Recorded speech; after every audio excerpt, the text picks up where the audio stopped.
సీతారెడ్డి రూరల్లో పనిచేసుకున్న ఆయన నీకు అవసరం రూరల్లో మాట్లాడు. నువ్వు కోవిడ్ నియోజకవర్గం మాట్లాడినటువంటి అర్హత నీకు లేదు.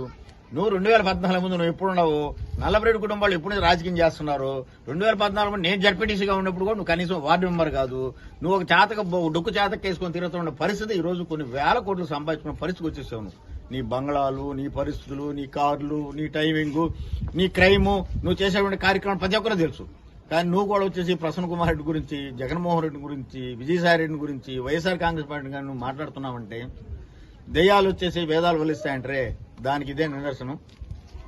మరి రూరల్ ప్రజలేమో కాసుకోండారు నాయన నీకోసం. నువ్వు ఏదో తీసుకొచ్చి రోజుకో కండ వేస్తున్నావు జనాలకి. వాడు మళ్ళీ ఈటర్ని తీసుకోపోతా ఉన్నారు ప్రతి ఒక్కరు. వాళ్ళని బలవంతంగా ఎంతో ఇచ్చేసి తీసుకొస్తున్నావు. నేను ఇంతమంది చేర్చుకుంటున్నా నా కిందకి అర్జున్ సాయంకాలం మళ్ళీ లెక్క పంపిస్తా ఉండవు. ఈ లెక్కలు కూడా కొన్ని రోజులతో ముగిస్తాయి. శాశ్వతంగా కూడా నీకు రూరల్ ప్రజలు సమాధి కట్టబోతున్నారు.